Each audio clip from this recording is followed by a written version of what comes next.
Shalom, sempre bom a gente estar junto outra vez e estudar as escrituras, estudar a Torá, o Tanakh, a Brit Hadashah, nos faz melhor, né? Inclusive, nós sabemos que quanto mais tempo nós passamos estudando a Torá, mais nós elevamos a nossa alma. Porque a nossa alma ela já desce ao corpo da gente, ela já desce com esse elo de ligação com a Torá que é eterna. Então quando a alma está na gente, ela aspira por aquilo que é celestial, por aquilo que está acima da nossa compreensão humana, né? Da nossa visão como seres aqui na Terra, né? A nossa alma aspira pelo celestial. E é dentro dessa visão que eu queria trazer um assunto bastante interessante. Eu tenho certeza que você vai gostar muito, vai curtir muito esse vídeo e tenho certeza que você vai amar esse estudo. Eu tenho certeza também que você já deve ter notado nas suas leituras da Torá e do Tanakh, e até mesmo da Brit Hadashah, porque é importante fazer essas ligações para a gente entender, que existe sempre uma descrição de algo celestial e algo terreno, um paralelo, né, entre as coisas celestiais e as coisas terrenas. E isso reflete muito a compreensão que nós temos, né, no judaísmo, de que tudo que nós temos aqui na Terra, tudo que nós vemos na Terra, na verdade é uma sombra do celestial. Tudo que nós fazemos aqui em termos de serviço a Adonai, vamos dizer assim, a adoração a Adonai, é uma sombra do celestial. Ou seja, aqui nós vivemos algo numa escala menor, numa reflexão do que é celestial e eterno. Então, nós vamos ver várias coisas, assim, por exemplo, quando Adonai desce no Monte Sinai, o que nós temos ali? Nós temos o céu descendo na terra, né? Exatamente naquele momento ali, o céu ele cria uma conexão com o Monte Sinai e Adonai então se manifesta naquele lugar. Quando nós vemos a construção do tabernáculo no Mexicã, ele diz ali: eu vou repousar ali, estarei no meio de vocês. A ideia não é que o grande Deus Altíssimo pudesse ser contido dentro da tenda do tabernáculo, ou onde o tabernáculo estava, né, na tenda. Mas a ideia é de que ali se fazia o contato também entre o céu e a terra. Então, quando Adonai orienta Moshe a construir o tabernáculo, depois, posteriormente, nós vamos ter o templo, o Beit HaMikdash, existem certas coisas que precisam ser levadas em conta. Não se pode colocar o templo, por exemplo, em qualquer outra cidade a não ser Jerusalém. E também não se pode colocar dentro de Jerusalém o templo em qualquer lugar da cidade. Tem que ser especificamente no lugar, conforme outro vídeo que eu já coloquei para vocês, né, no canal, sobre Jerusalém, sobre Jerusalém. Tem que ser especificamente naquele lugar, porque aquele lugar é o lugar de conexão entre o céu e a terra, entre a terra e o céu, onde a realidade física se une à realidade metafísica, naquilo que você não consegue ver, não consegue, às vezes nós não temos nenhuma compreensão tão grande disso, né? Mas eu quero iniciar com um texto de Zohar, que é o livro da iluminação, né? A palavra Zohar significa iluminação. Então, o Zohar ele tem esse princípio que é muito interessante. Para quem conhece o livro do Zohar, ele fala sobre essa dualidade, né? O celestial e o terreno. Então, ele diz o seguinte, lá em Zohar, em capítulo 8, página 116, ele diz assim: mas sabei que isso é a súmula do tema inteiro. Tudo no mundo inferior, aqui embaixo, é feito à imagem do mundo superior, lá de cima. Tudo que existe no mundo superior se manifesta aqui embaixo como um retrato. Tudo é uma única e mesma coisa. Olha só que interessante. O Zohar está dizendo o seguinte, que a Terra é chamada de mundo inferior, tá? Lá em cima é o celestial, tá bom? Então, assim, você tem que saber, ele diz assim, você tem que saber que aqui é apenas a imagem do celestial. Tá? Quando Deus, né, Elohim, cria o homem, ele diz assim, façamos o homem à nossa imagem e semelhança. Então o homem, ele tem na sua concepção o lado terreno, né, aquilo que a gente enxerga do ser humano, mas ele tem algo que é celestial nele. E quando a gente vê assim, quando Deus cria o homem e sopra nele o seu espírito, né, ele se torna uma alma vivente, né, mas ele recebe o Rua, né, e ele se torna, a alma dele, a Neshama, se torna uma Nefesh Hayah, ou seja, agora ele não é simplesmente matéria, né, como por exemplo, as plantas são matérias, né? Até mesmo os animais são matérias e tem a Nefesh Hayah, ou seja, eles têm vida, eles se movimentam, mas essa Neshama, essa alma que nós temos, ela tem uma identidade com o lado de cima, com o mundo lá de cima. Por isso que nós temos conceitos na nossa mente de eternidade. Nós temos essa sensação do eterno, nós temos a sensação do celestial, porque isso faz parte da nossa genética celestial. Tá? Então o Zohar, ele diz exatamente isso. Então o que a gente vê? Quando a gente lê, por exemplo, ainda em Zohar, no pensamento cabalístico, temos a compreensão da realidade espiritual. Então, quando eu olho para o judaísmo, quando eu me adentro no judaísmo, eu tenho uma compreensão do celestial. Eu falo isso assim, ó, gente, não é criticismo, tá? Não entendo isso. Eu fui cristão durante mais de uma década. Eu tive formação teológica, então eu posso dizer, naquela época em que eu não tinha voltado, vamos dizer assim, a Israel, não tinha voltado ao meu povo, eu tive essa experiência da teologia cristã, então eu sei como é que pensa a teologia cristã, como é que ela visualiza. E o cristianismo, ele não tem essa visão, não tem essa compreensão que o judaísmo tem. Por que o judaísmo tem? Não estou fazendo marketing, não estou fazendo propaganda do judaísmo em si, tá? O que eu quero mostrar é o seguinte, é que o judaísmo não é uma religião criada pelo homem, enquanto que o cristianismo é uma religião criada pelo homem. O judaísmo, ele foi outorgado lá no Sinai. Adonai desceu no Monte Sinai, o céu se encontrou com a terra e ele nos dá o judaísmo como nós compreendemos, que é a Torá. Então, quando ele encerra em si, na vida judaica, uma compreensão e uma valorização do celestial, que não tem, obviamente não tem no cristianismo.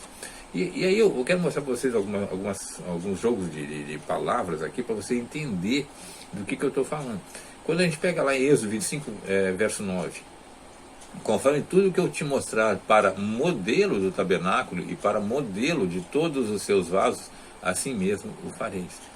Então Adonai está falando com Moshe, aquilo que eu te mostrar lá Moshe subiu ao monte, e aí Adonai diz, aquilo que eu te mostrar para modelo, tá? Do tabernáculo. Então, peraí, como assim mostrar um modelo? Como que Deus vai mostrar isso para Moshe? É óbvio que Moshe vai ter num aspecto profético, né, numa elevação profética, ele vai ver esse modelo.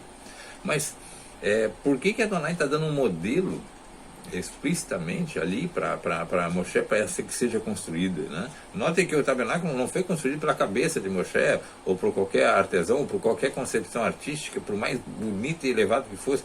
Ele está seguindo um modelo celestial, exatamente como o homem tem um modelo, né? O ser humano, ele foi construído, foi criado, foi formado baseado num modelo, né? E aí nós precisamos entender que esse modelo, ele é algo celestial. Então aqui na Terra nós temos algo visível, mas que representa o celestial. É isso que ele está dizendo, tá? Quando eu vejo a carta aos judeus messiânicos, mais conhecido como Carta aos Hebreus, no capítulo 8, no verso 2, eu vejo o seguinte, que falando sobre o Messias, né, que ele é o ministro do santuário, do verdadeiro tabernáculo, o qual Adonai fundou ou armou, né, no texto, e não o homem. Então, olha só, presta bem atenção. Ele é ministro do santuário verdadeiro, do verdadeiro tabernáculo, o qual Adonai fundou ou formou. Peraí, ministro do tabernáculo, do verdadeiro tabernáculo? Como assim? Você poderia se perguntar. O qual Adonai formou e não o homem. Então, peraí, ele não está falando daquele tabernáculo que andou pelo deserto, que estava com o povo de Israel no deserto e depois foi para Shiló e ficou ali por um bom tempo em Shiló até a construção do templo, né? Ele está falando de algo que existe lá no céu. Existe um tabernáculo celestial. Então, se você aquele que crê que Yeshua é o Messias, ou, por exemplo, vamos pegar uma pessoa um judeu que não creia que Yeshua é o Messias, mas ele crê no Messias. O Messias, ele é um Kohen Hagadol, um sumo sacerdote, né? Então, qual é o papel do Kohen? Apresentar as ofertas, né? Representar o povo de Israel e posteriormente toda a humanidade. Então o seu trabalho, o seu serviço é no santuário, e esse santuário é o celestial. O que nós temos aqui na terra é uma representação, é um retrato, como diz o Zohar, do celestial.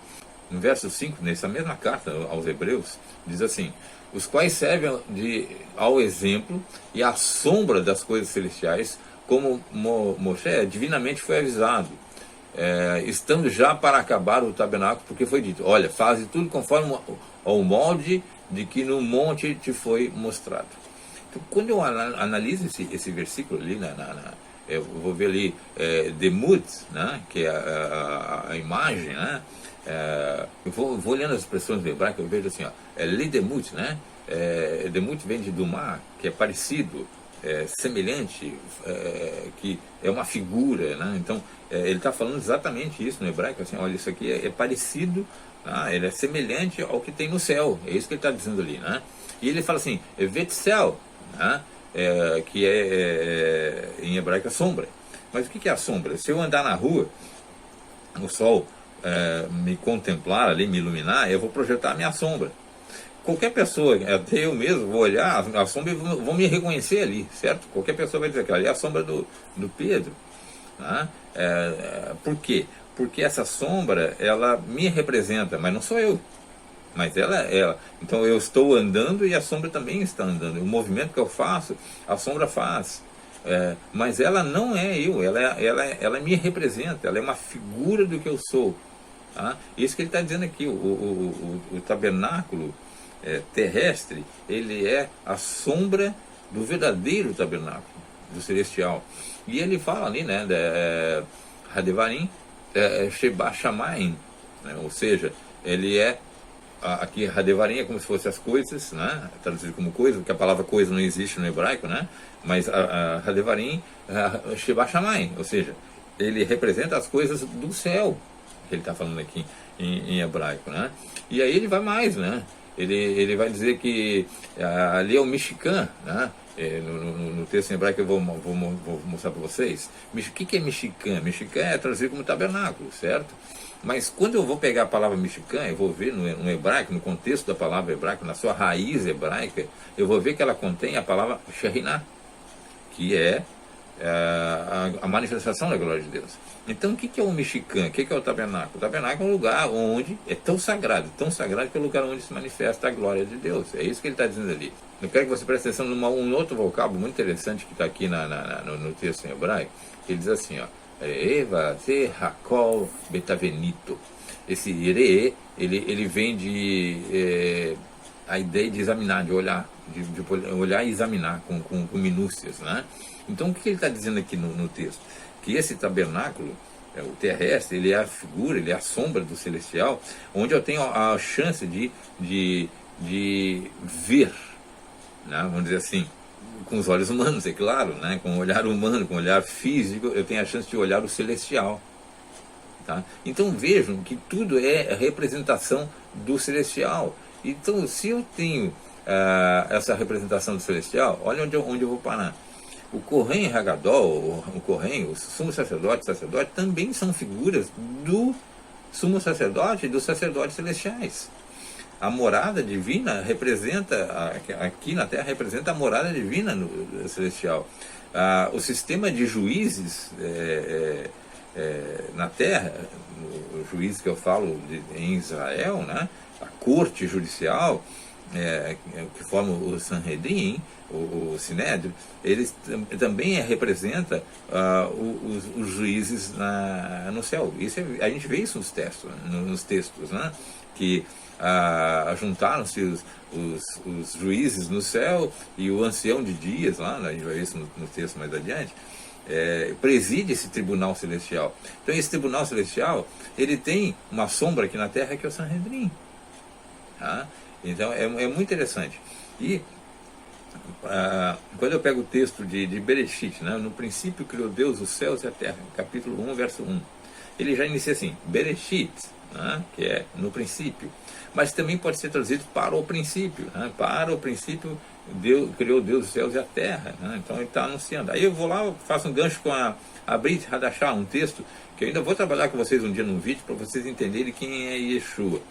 Tá? Aí ele vai lá para João 1.1, né? Yohanan 1.1. No princípio, olha só, no princípio, como está em português, na maioria das Bíblias eu vou falar aqui, tá? No princípio era o verbo estava com Deus e Deus era o verbo. Tá? Veja bem, no texto português, se não me engano, está assim, o verbo era Deus, né? Mas veja bem, quando ele fala assim, no princípio era o verbo lá no hebraico, tá? Davá, é palavra, a mesma palavra que é identificada como palavra de Deus. Criou Deus os céus e a terra por sua palavra. Veio a palavra de Adonai ao profeta tal. Veio a palavra de Adonai a Moshe. Veio a palavra, né? A palavra de Deus. Pela sua palavra foram feitos tais.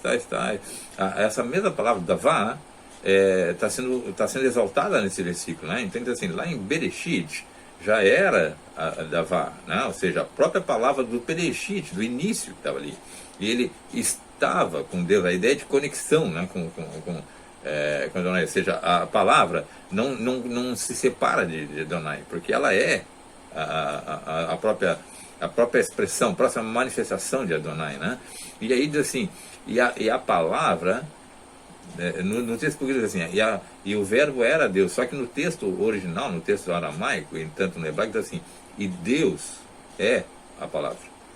Ou seja, ele faz uma ligação. Então, quando eu vejo a pessoa do Messias, eu vejo ali o ser humano, né? O ser humano, Messias, mas ele é a sombra também, o retrato, a imagem e semelhança de Adonai.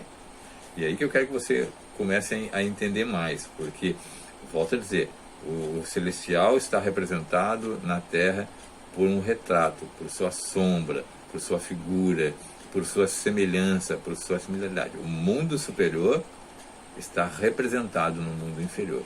E isso tem um sentido. O texto que a Mike está dizendo, estava ligado a Deus. E aí diz assim, e Deus era a palavra, Davá. Tá? Quando a ideia que o texto quer mostrar é a seguinte, a palavra ela é identificada com Deus, certo? Não existe uma palavra separada de Deus, vamos dizer assim, né? Aqui é Deus, aqui é a palavra dele. Não, a palavra é o próprio Deus, né? É como ele se manifesta para que o ser humano, a humanidade possa entender. Então diz assim, lá no princípio, em Bereshit, a palavra já existia, né? Ou seja, a sua eternidade. Aí a palavra estava, obviamente, colada em Deus, unida a Deus, junto com Deus, porque ela é divina. E aí diz assim, e Deus é a palavra. Tá? Ele está demonstrando, a palavra é... Então a Torá é divina, por isso que não há possibilidade de alguém não obedecer a Torá, tá? Porque ela é sagrada, certo? E aí, quando eu vejo assim, por exemplo, o Elohim de baixo é uma manifestação e uma verbalização, ou seja, ele é um instrumento, ele é o intermédio, ele é o meio, com o Elohim de cima, Né? Numa passagem especial, Yeshua fala o seguinte: como me pedes, me mostra o Pai. Quem me vê, vê o Pai. É igual o que eu falei para você, a foto. Né? Quando você mostra a foto, você vê a foto, você identifica quem é a pessoa. Quando você vê a sombra ali, você identifica a pessoa. Quando você vê o retrato, como está usado no termo ali, o Tavanit, né? Aquele modelo ali, ele corresponde ao seu original, ao seu celestial. Olha isso aqui que maravilhoso, tá? E aí é o seguinte, eu vi isso uma vez um rabino falar, eu achei muito interessante, né? O artista, ele pega o pincel, aí ele está fazendo a obra de arte toda lá, né? Então o pincel está agarrado na mão do artista, né? Se ele largar o pincel não vai executar a obra, né? A arte lá. Então ele está ali pintando. O artista em si é o Elohim de cima, e o pincel é o Elohim de baixo. Não, ou seja, é a palavra colocando em ação o que Deus, vamos dizer assim, o que Deus deseja que assim seja, né? Quando eu vejo lá o monte, né, o monte Horeb, que é chamado Monte de Deus, eu vejo o Monte Sinai, né, como também é retratado ali, e ele está como Monte de Deus. Só que Monte de Deus, você poderia me perguntar assim, por que ele é chamado de Monte de Deus? Porque é o monte onde ele se revelou?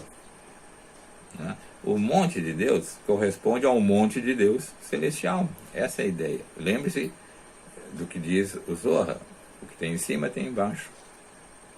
O que tem embaixo corresponde ao que tem de cima. Então, existe um monte de Deus celestial e um monte de Deus terreno. Eu quero mostrar isso para você através de alguns textos. São muitos textos, tá, gente? Mas eu vou tentar pincelar alguns para a gente poder ver. No Salmo de Davi, no capítulo 15, verso 1, diz o seguinte: Salmo de Davi, Adonai, quem habitará no teu tabernáculo? Quem morará no teu santo monte? Então, olha só, ele está dizendo assim, ele está dizendo o seguinte: Misemor, le Davi, Adonai, mi yagu, beholeha, mish ishekon beha kadesherra. Esse berra, né, o monte, né? Então é claro que Adonai está olhando, o Davi está olhando para o monte Moriá, onde vai ser construído o templo, mas ele está, como profeta, ele está vendo mais além, porque assim, ninguém vai habitar literalmente no Monte Moriá, concorda comigo? Ninguém vai habitar ali no templo, mesmo que você dissesse, não, mas a gente poderia morar ali. Não, tudo bem, mas você vai botar milhões de pessoas ali dentro, em um lugar sagrado. A ideia é de que quem habitará no teu Mishkan, lá em cima, quem morará no teu santo monte. E Davi está nos conduzindo profeticamente a ideia de um monte celestial. No 24, verso 3, quem subirá ao monte de Adonai, ou quem entrará no seu lugar santo? De novo, Bimekon Kadeshó. A ideia de Kadesho é a ideia do lugar sagrado. Então, quando ele diz quem subirá, você pode entender, mas ele está subindo no Monte Moriá, ali onde está o templo, né?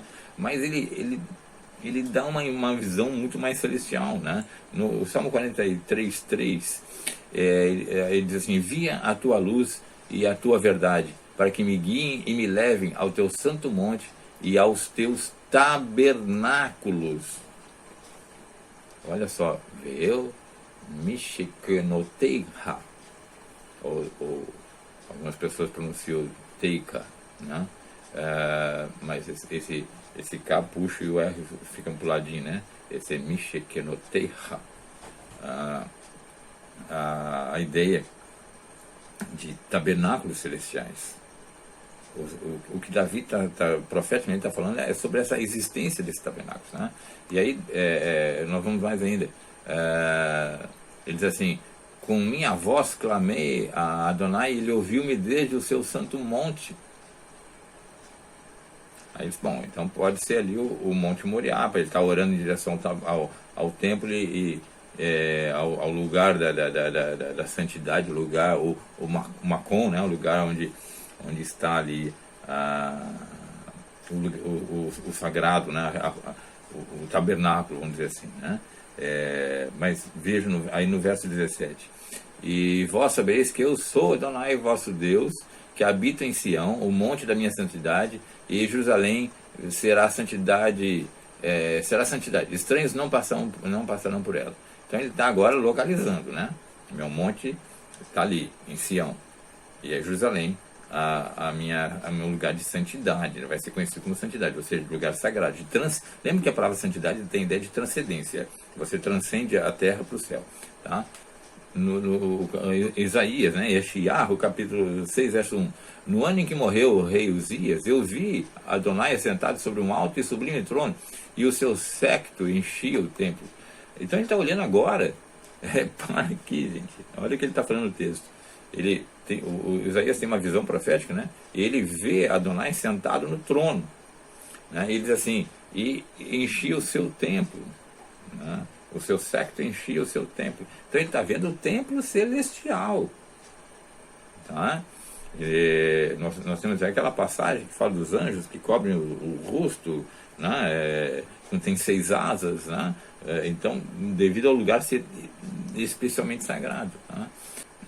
Em Êxodo 24:10 tem um texto muito interessante, fala assim, ó: e viram o Deus de Israel, e debaixo dos seus pés havia como uma obra de pedra de safira, e como o parecer do sol na sua claridade. O povo de Israel viu a manifestação de Deus, e ele disse: olha, é como se fosse uma pedra de safira, algo transparente e brilhante ao mesmo tempo, né? E é como se fosse o céu na sua total claridade. Eles estão vendo o celestial, eles estão vendo o que está lá em cima, né? Aí no verso 11, diz assim: porém, Adonai, né? Porém ele não estendeu a sua mão sobre os escolhidos dos filhos de Israel, mas viram a Deus e comeram e beberam. Ele permitiu que eles tivessem essa revelação, contemplasse esse celestial. É muito interessante, porque a gente vai vendo que existe o celestial e o terreno ao mesmo tempo, tá? Daniel 7, verso 9: eu continuei olhando até que foram postos uns tronos, e um ancião de dia se assentou. O seu vestido era branco como a neve, e o cabelo da sua cabeça como a limpa lã. O seu trono chamas de fogo, e as rodas dele fogo ardente. É uma descrição do trono de Adonai no templo celestial, né? Ele, eu continuei olhando, né? Tá profeticamente vendo tudo lá, numa visão profética. Eu vi tronos, né? E vi o ancião de dias, que é a ideia do eterno, né? Que se assentou, né, no seu trono, né?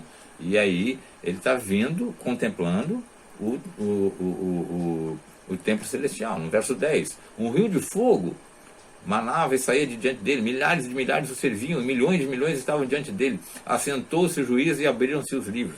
O que Daniel está vendo aqui, gente? Ele está vendo assim: olha, havia um rio de fogo, né? Que é o julgamento, né? O Deus Elohim, né? O juiz, né? E purificador, a ideia de purificar. E milhares de milhares o serviam, milhões de milhões estavam diante dele. Ele está vendo uma corte celestial. Ele está contemplando lá. Então, Israel é o retrato dessa corte celestial, dá para entender isso? Né? Israel representa na terra, é o retrato dessa corte celestial. Quando a gente vê o Éden terreno, a gente vê que, por exemplo, quando Adão foi expulso do Éden, foi colocado um querubim para proteger a entrada do Éden, e uma espada, né, que rodeava esse Éden para impedir a entrada no Gan Éden. Certo? Nós estamos falando de coisas espirituais aqui, né? Nós não estamos vendo hoje, por exemplo, uma espada girando em algum lugar geográfico, ou um querubim ali impedindo alguém de entrar. Nós estamos falando de alguma coisa espiritual, celestial. Mas ao mesmo tempo nós entendemos que quando Adão foi expulso, ele veio para o mundo material. Lembra no texto lá no vídeo de Adão que eu fiz, explicando para você sobre a questão das vestes que foi dada a Adão e a Havá? Não eram vestes como se fosse pano, roupa, literalmente falando, né? Mas aquilo que encobria a luz. Tanto é que a palavra hebraica é a ideia de que cobre a luz, tá? Então existe um Éden celestial e um Éden embaixo, que da onde o rio principal que banhava o Gan Éden, ele se Ele passa por todo o Éden celestial e aí ele vem e se divide em 4 rios aqui na Terra. Então existe um Éden de cima e um Éden de baixo. Isso é muito interessante. Tá? Em cada Shabá, nós temos a ideia no Zohar, que em cada Shabá, o Messias, ele também celebra o Shabá. Então ele entra no Gan Eden no dia de Shabá. Quando nós celebramos o Shabá, lembra que eu já falei isso também, quando nós celebramos o Shabá é como se a gente transcendesse, não é apenas a questão do dia. Nós damos um passo em direção ao celestial, ao eterno, à eternidade. Por isso que anjos vêm e nos assistem no Shabá. É a ponte, é a escada, que eu sempre falei ali, tá? Então, quando diz ali em Bereshit 2, verso 8, né? E plantou Adonai Deus um jardim no Éden, da banda do Oriente, pôs ali o homem que tinha formado. Então, nós temos um Éden plantado por Adonai, né? Um jardim plantado por Adonai, né? E aí tem toda a descrição do Éden. Vou soltar aqui os textos, né? Aí eu recomendo que vocês vejam o vídeo sobre Bereshit, essa criação de Adão, para que você tenha essa bagagem maior de conhecimento, né? Quando eu vou olhar para o Éden de cima, vejo o seguinte. Agora olha só, o Éden de cima, 28:13, Ezequiel 28:13.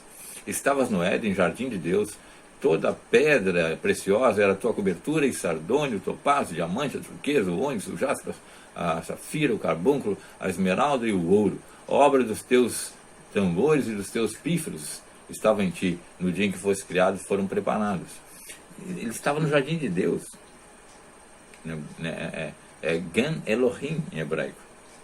Então, esse jardim existe, né? É o jardim celestial, né? Ou seja, vocês vão lembrar que quando um dos ladrões se arrepende e declara sua emuná no Messias, e ele diz, lembra-te de mim quando entrares no Éden?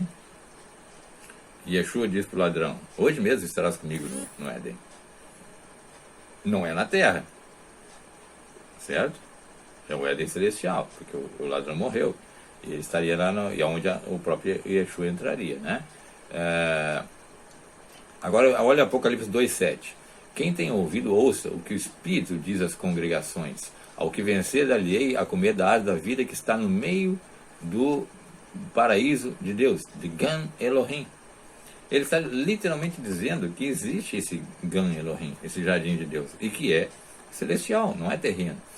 Ainda no capítulo 22:2 de Apocalipse nós temos: no meio da sua praça e das suas bandas do rio estava a árvore da vida, que dá 12 frutos, dando seu fruto cada mês, e as folhas da árvore são para a salubridade, né, para a saúde dos povos. Gente, o que está ali? Olha a descrição, né? No meio da sua praça existe uma praça, um lugar amplo, né? Da banda do rio, daquele rio que eu falei, que no Éden celestial ele vai vir se dividir em 4 braços aqui na Terra, né? É uma manifestação desse rio aqui na Terra. E lá está a árvore da vida. A árvore da vida continua lá, tá? Então existe o Gan Elohim, né? O jardim de Adonai, e existiu um Éden aqui na Terra também, fisicamente falando, né? Ainda em Apocalipse 22:14, bem-aventurados aqueles que guardam seus mandamentos, né, as suas mitzvot, que lavam suas vestiduras no sangue do Cordeiro, para que tenham poder, ou seja, direito à árvore da vida e possam entrar na cidade pelas portas. Olha que interessante, gente. Ele está falando aqui de coisas judaicas, né? Ele fala assim, ó, que guardam as suas mitzvot, é Torá, né? Que lavam as suas vestiduras, é o mikveh, é a limpeza, né? E essa limpeza no sangue do cordeiro, ou seja, do cordeiro sacrificial, né? Que o Mashiach, ele é a representação desse cordeiro, né? Para que tenham poder, ou seja, que tenham direito à árvore da vida, né? Então, essa árvore da vida está onde? No celestial. É isso que eu quero que vocês entendam, né? A relação de uma coisa com outra. O Zohar nos fala, ele fala uma coisa muito interessante. Ele fala assim, da mesma forma, há uma atuação espiritual intensa em relação aos mundos criados, por onde a vida flui. E dívida espiritual é paga, onde a Tikkun e a Geulah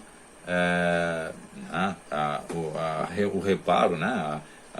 O refazer as coisas. Tikkun é reparar, né? Consertar as coisas, né?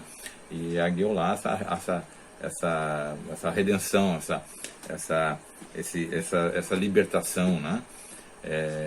Então ele fala, o que o Zohar nos leva a entender é que existe o tabernáculo celestial e o tabernáculo terrestre, que existe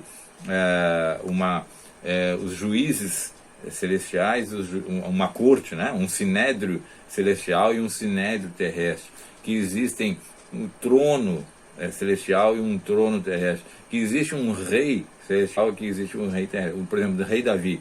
O rei Davi é representativo.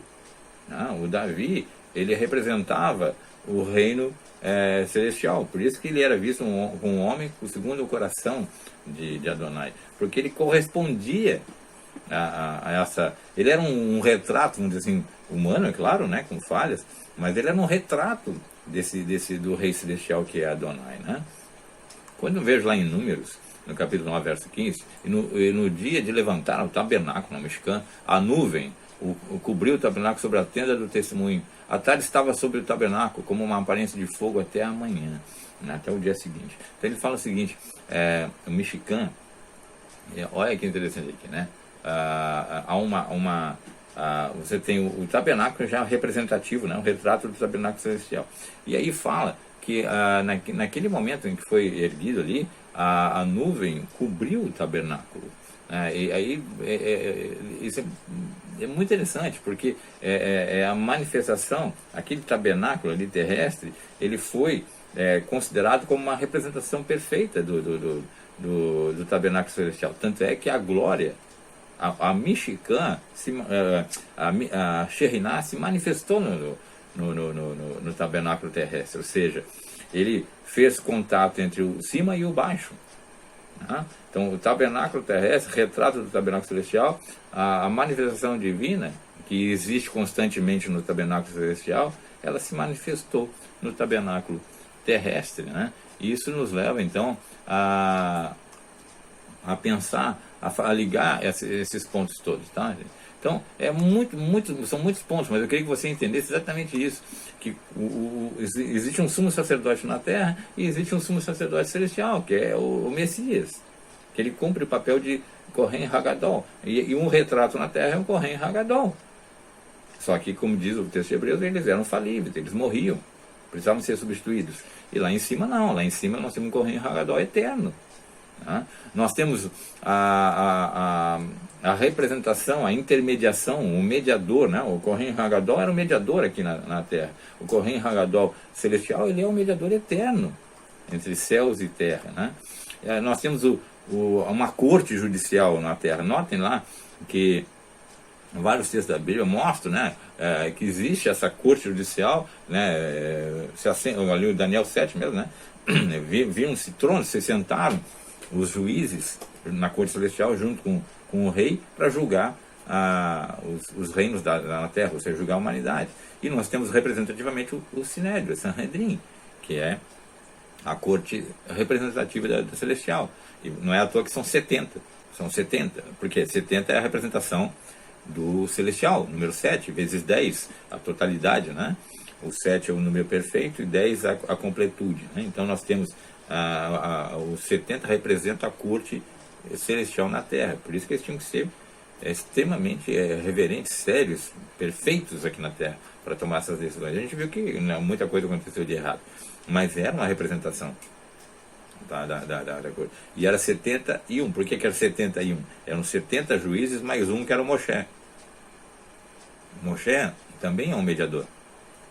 Na corte celestial nós temos os juízes e um que é Errad, que é Adonai. Tá? Olha, gente, assim, a gente poderia passar horas aqui falando sobre os textos que mostram essa correlação, né, de julgamento, e até o Yom Kippur, que você entendeu, o Yom Kippur, que é o dia em que Deus julga a humanidade, julga Israel, né? Nós temos Rosh Hashanah, que é o dia do Ano Novo, mas que começa os dias de julgamento da humanidade, aí não culmina em Yom Kippur, que é o dia do julgamento. O Yom Kippur, ele reflete esse dia de julgamento celestial. Por isso que ele é extremamente sério, muito severo na sua prática e com muito temor, porque é o dia de julgamento, é o dia que se abrem livros no céu para se fazer julgamentos na terra. Decisões são tomadas no céu que vão refletir na terra. Então eu vou parar aqui, mas eu queria que você visse assim, a beleza que é quando você conhece o hebraico, quando você conhece a cultura judaica, quando você conhece a sabedoria judaica, você percebe que não são meros textos. Quando você é a palavra de Deus, é a palavra de Deus, mas a palavra de Deus ela tem que ser palavra de Deus, ou seja, você tem que ver o sagrado ali, o que significa, o conceito que está ali. Eu sei que tem muita coisa para a gente falar sobre isso, mas a ideia principal seria essa, tá? Existe algo celestial e algo terrestre. Esse terrestre é o retrato do celestial, é a sombra do celestial. Foi o que Deus mostrou como modelo para ser feito aqui na Terra. E Israel é o modelo de povo, né? E o templo é o modelo do templo celestial. O sumo sacerdote é o modelo do sumo sacerdote lá em cima. O rei é o modelo do rei de cima. Tá? Então, a terra é a sombra do celestial. Que Adonai possa te fazer entender tudo isso. Te abençoe, te guarde e te faça amar a Torá, porque ela é linda. Até mais. Beijo no coração de todos.